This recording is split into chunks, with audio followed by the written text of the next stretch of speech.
Hey there folks, welcome to Spectrum Pulse. We talk about music, movies, art and culture, and this is Billboard Breakdown.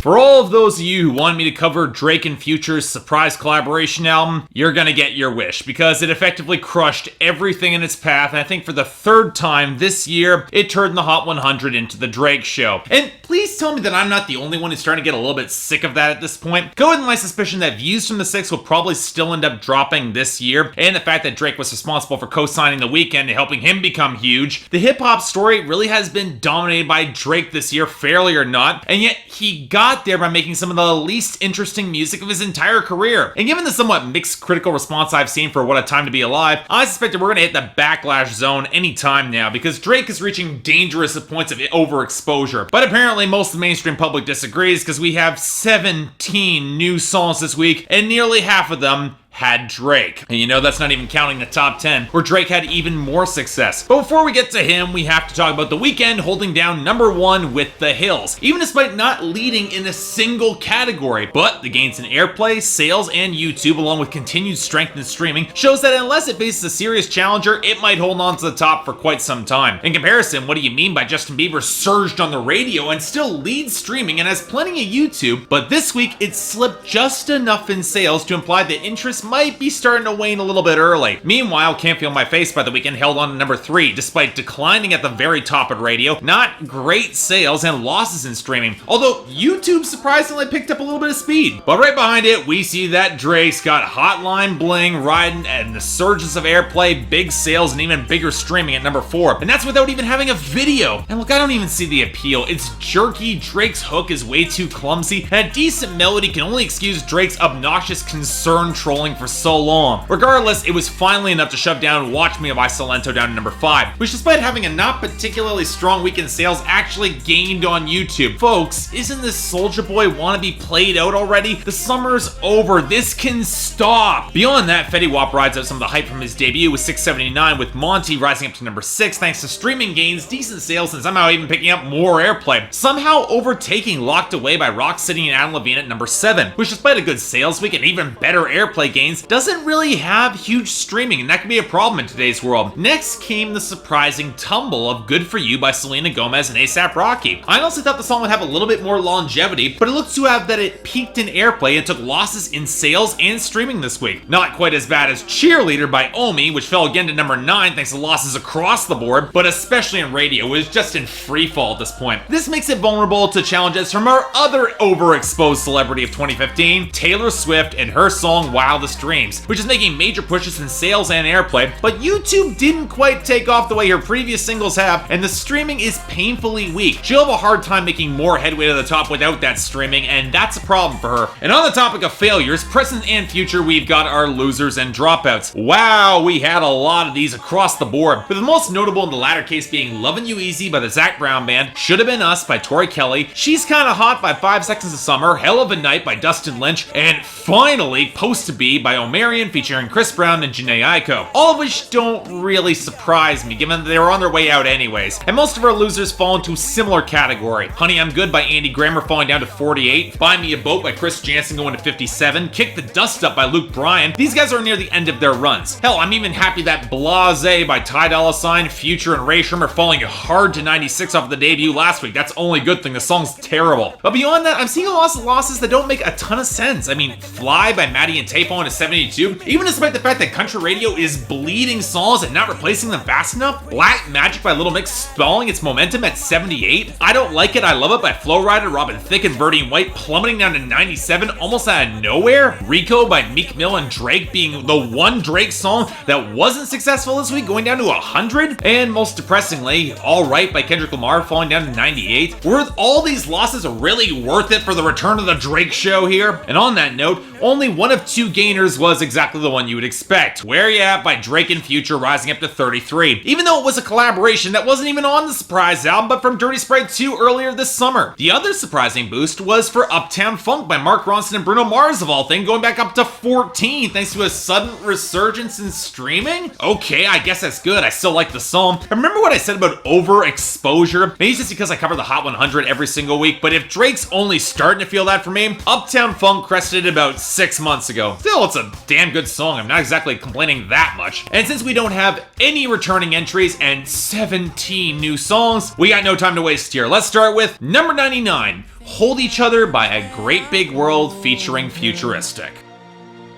She keeps my heart from getting older when the days get short and the nights get a little bit colder.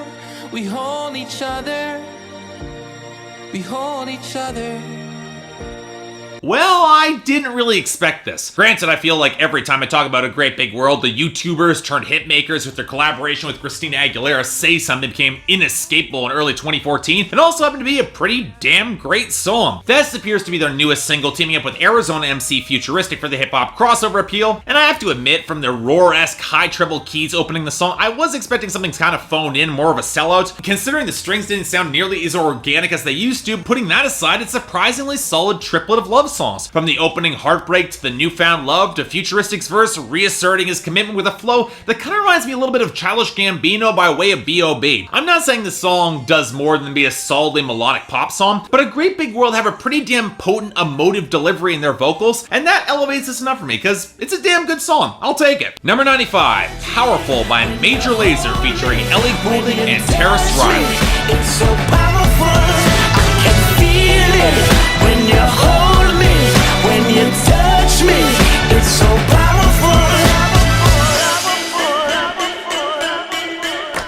This is one of those songs that only surprised me that it's taken this long to get here. Powerful had a run in the UK charts about a month ago, and if you would expect that Major Lazer would want to follow up into the smash success of Lean On, this time teaming up with Ellie Goulding and Tarrus Riley for an R&B inspired hookup jam. And while I do like this a bit more than Lean On, which I just didn't like, I get the feeling I should like this a lot more than I do. The grooves are potent, both Ellie Goulding and Tarrus Riley sound really good against this instrumentation that brings together enough eclectic vocal fragments and melodies, especially with those synth and horn stingers on the hook, but I get the feeling the hook doesn't quite have the tightness that comes with the verses. On top of that, I don't think our duo here have great chemistry either. Tarrus Riley's got raw soulfulness, but Ellie Goulding is much more ethereal and spacey. And even despite the lyrics that are abstract enough to bridge the gap, they kind of work here, the voices don't really mesh together on the chorus all that well for me. It just feels like a bit of a mess. Not a bad song by any means, but I get the feeling this should have been better. Number 92, Die a Happy Man by Thomas Rhett.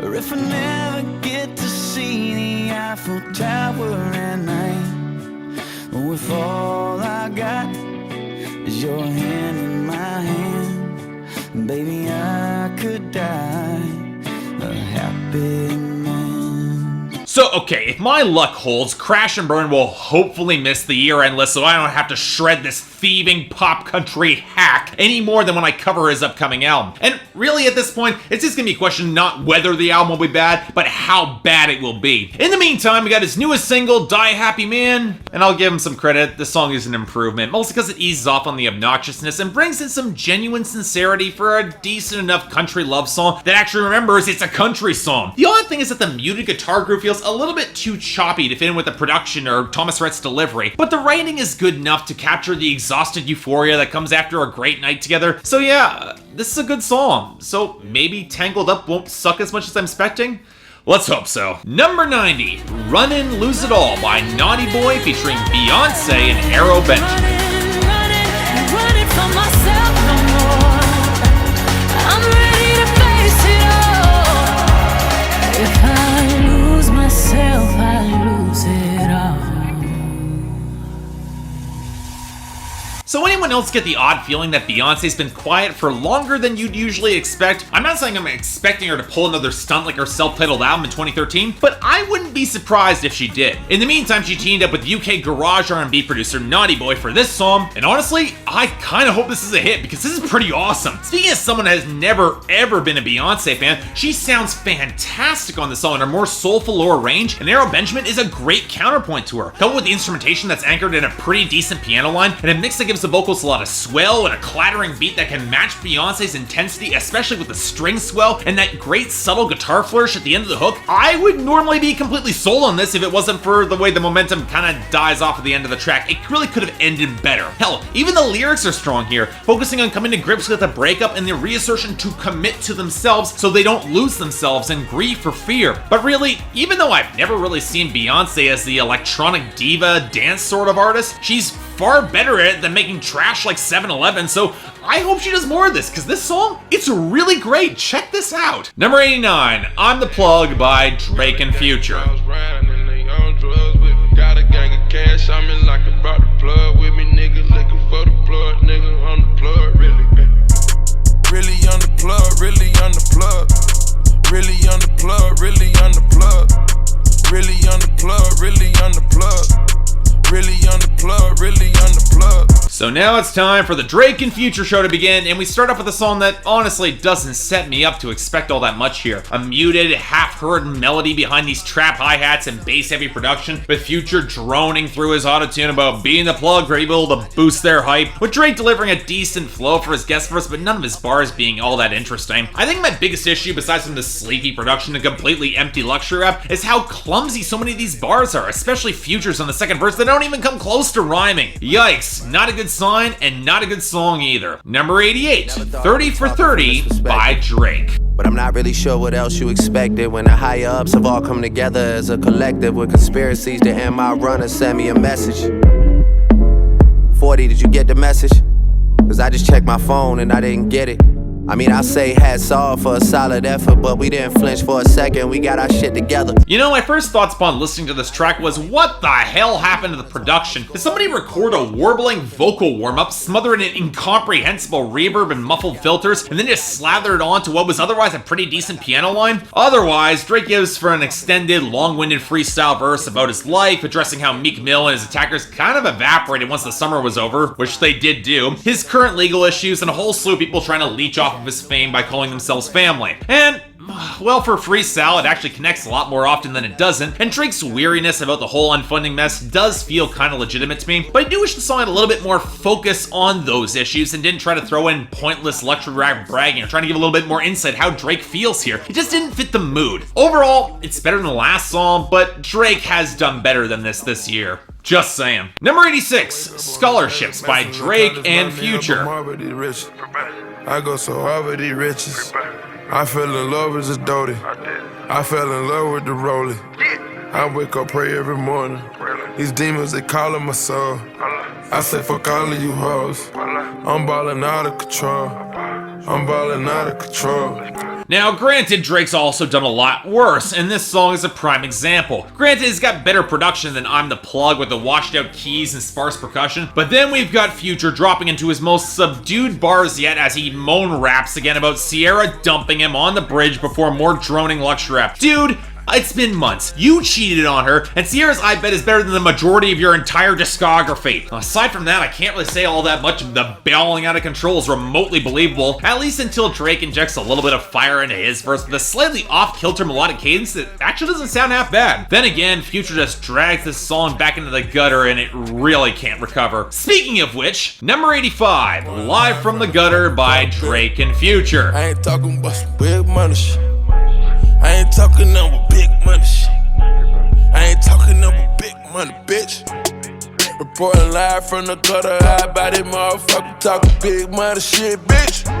Straight up out the gutter, never had shit.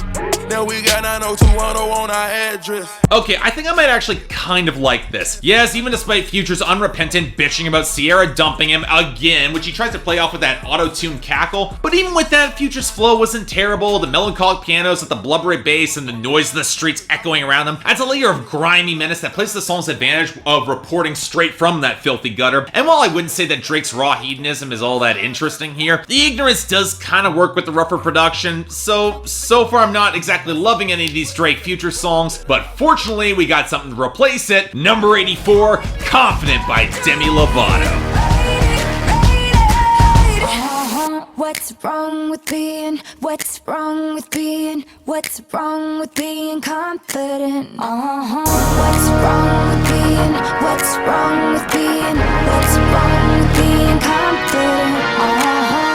You know, I can't be the only one who's kind of surprised that Demi Lovato is doing this well. For the most part, I actually did like Demi when I reviewed it on my blog 2 years ago, but it seemed to fall into a very safe middle ground with its pop songs to be likable enough, but rarely all that inspiring or excellent the fan base that would defend Miley's wildness or Selena Gomez's more hip-hop and electronica touch melodrama. But with Cool for the Summer as the opening salvo, and now with Confident, the title track of her upcoming album, Demi Lovato seems to have finally found her lane. Rougher, more straightforwardly aggressive pop music, jacking the escalating percussion straight from Black Skinhead against these heavy swells of horns, a really potent melody line that anchors the groove that sounds half pulled from Muse's Uprising, that Lazer focuses on a very minimalist snap chorus. And yeah, there's a part of me that's desperately wishing for a roaring guitar line to fill out the background as Demi just starts cutting loose with her rougher and yet very carefully poised vocals that quickly pull into dominant BDSM imagery.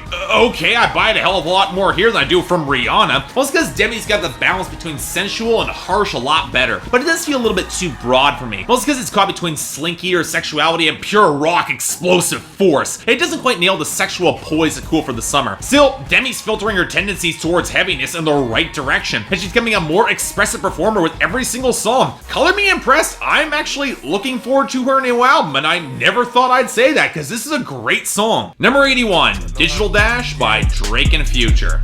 Yeah. I did the digital dash. I put the bitch on the passenger. I got that junkie a blast. I said that dope to your mama.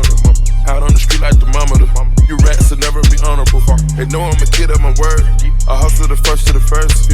And now we return to the Drake and the Future show, and the worst of the album yet. Who the hell told them that this squealing synth line sounded remotely good? Somehow cutting through that bassy production just set my teeth on edge, as it only gets kinda better when it fades out slightly into the fuller keyboards. And then Future barely even tries to rhyme his attempt at intoxicated debauchery, once again taking your girl as he returns from a trip from Africa. And look at all that he's accomplished now. He started from the bottom, now he's here. Look, I get the sentiment, but it's probably the wrong song to inject any social commentary, man. It doesn't fit. Then we've got Drake's verse, which in terms of bragging at least gets kinda interesting, and how he's with a woman 3 times richer than him, possibly Serena Williams, and snapping back at Meek Mill mostly because he can. Once again, Drake feels like the most interesting part of these songs, and really the saving grace from this being a lot worse, because otherwise, I'm not getting much out of this. It kinda sucks a little. Number 75, Big Rings by Drake and Future.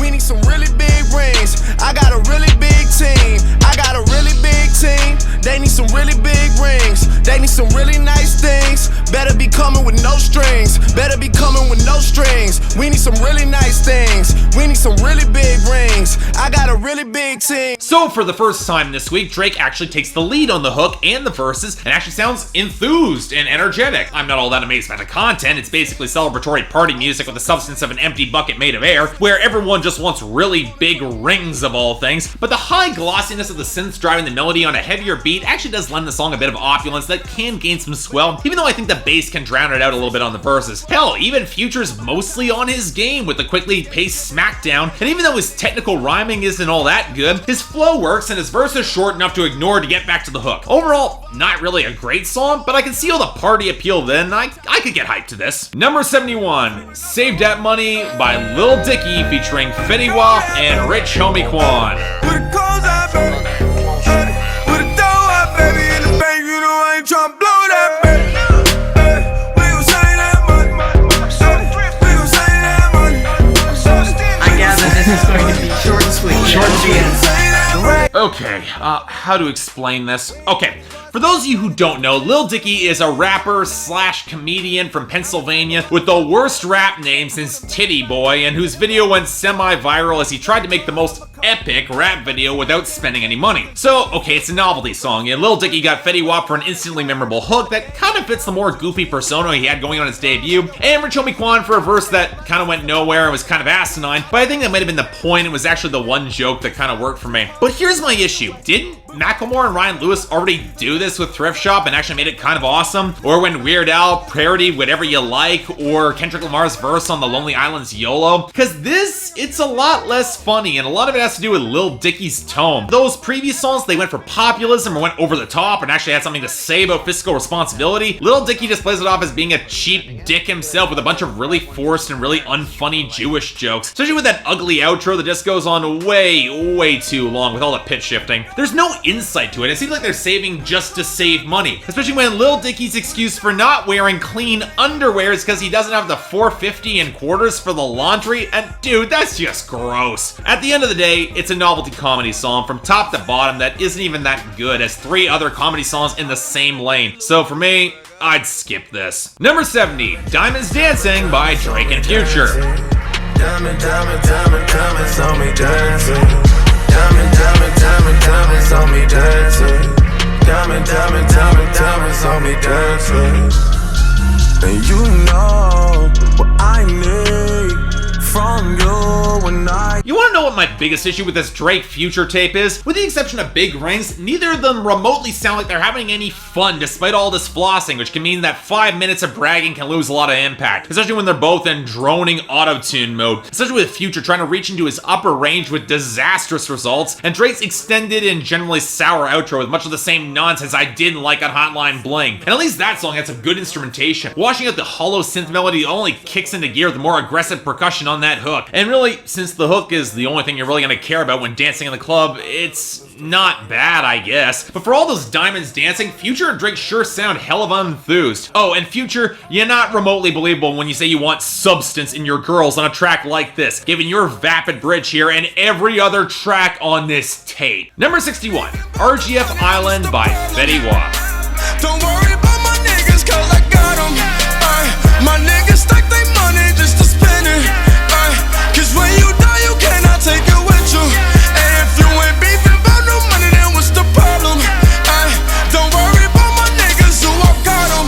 So the fact that I actually didn't hate the Fetty Wap debut album surprised a lot of people. But after the onslaught of dreary Drake and Future tracks, I'll say this. At least Fetty Wap sounds like he's excited about his house party on this island where everyone's throwing around money because why beef when you can party? I find it hard to argue with that statement, even though I do think the trap production is a little bit interchangeable until we get more of that synth melody to flesh out the back half of the chorus. I'm a little bit irked that this was released as the next single and not Trap Love, mostly because Fetty Wap will probably never drop a song that goes as hard as that one ever will, but this is still likable and fun enough in a completely shallow way that I can enjoy it and probably even recommend it. Number 54, Infinity by One Direction. Would stay, lie awake, only hoping they're okay. I'll never count it all on mine. If I tried, I know it would feel like infinity. Infinity. If One Direction lasts beyond their next album, I'll be amazed. Somehow Drag Me Down stuck around longer than I think anybody would have expected, but I see this song having even less life on the charts, most of which I can blame on the oddly blurred instrumentation where the runny guitar tone just blends across the clumsy vocal layering, which again focuses way too much on percussion over any sort of stable or consistent melody, especially for that bridge which takes a load of wispy beats and then pairs them with this heavy banging percussion and maybe a guitar if you listen very closely. And while so many Directioners have suspected this song is about Zayn leaving One Direction, the usage of Baby on the chorus makes me kind of doubt that, even though the infinity metaphor might make sense in completely overselling all the drama here. Look, at the end of the day, it's an okay power ballad, but One Direction have done better than this, and the clock really is running out on this band. Just saying. Number 52, Jumpman by Drake and Future. They just spent like 2 or 3 weeks out the country. Them boys up to something, they just not just bluffing. You don't have to call, I hear my dance like Usher, ooh. I just found my tempo like on DJ Mustard, ooh.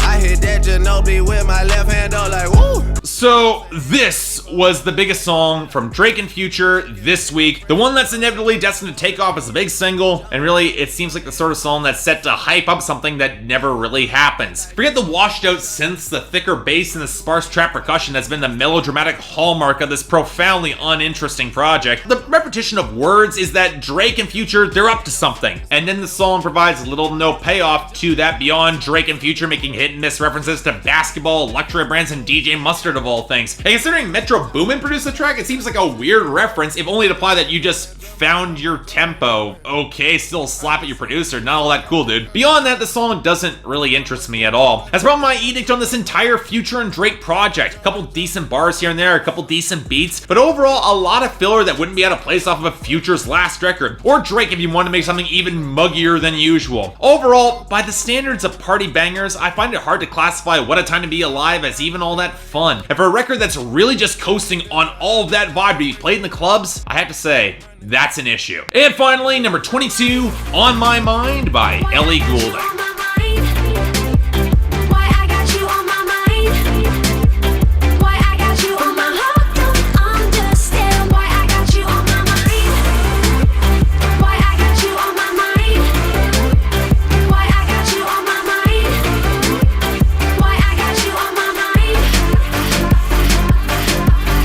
So, finally, we got the lead-off single for Ellie Goulding's upcoming album, Delirium. And considering how much I love Burn from her album last year, okay, I wasn't expecting another song in that vein. She probably changed it up, especially considering how much I found Love Me Like You Do to be a total slog. But she didn't write that, she did write this, and I had high hopes that I'd like it. Especially considering it is considered as the counterattack to Ed Sheeran's bitingly revealing Don't, which was about the fallout of their relationship. And here's the bizarre thing about the song. It might be unintentionally be just as revealing about Ellie as Don't was about Ed Sheeran, and just as truthful and nuanced about the situation. What I've always liked about Don't, and what is repeated here and I like here, is the framing. Well, it's because the relationship is treated as the mess of miscommunications that it probably was, and both Ellie and Ed are painted in a more realistic light. Ed Sheeran overinvesting when he probably shouldn't have, and Ellie Goulding failing to read the signs and playing things with a flightiness that cost them both everything in the end. Which is why she's reconsidering it now, even though she probably shouldn't. She probably would have moved on. It's funny because both songs are telling effectively the same story and they're telling it pretty well. So why isn't On My Mind nearly as good? Well, I'm putting it down to the instrumentation and the production. That brittle guitar line, Ellie trying to go for choppy, modern R&B-esque crooning that doesn't fit her, a mix that oddly feels way too choppy and lumbering to carry a consistent groove, way too light in the verses and way too heavy on the chorus. It just doesn't hit with the same punch as Don't did, and it doesn't play to the same of Ellie's more ethereal, soaring pop tendencies. It just kind of feels awkward, which might be one of the harshest things I can say about an Ellie Goulding song misfiring, but gotta be honest, it's really the truth here. So that was this week, and wow, this went so long. Worst of the week, kinda tricky, because I wouldn't say there was any outright catastrophes, so I'm probably giving it the Digital Dash and the Dishonourable mention that I'm the Plug, both by Drake and Future. As for the best,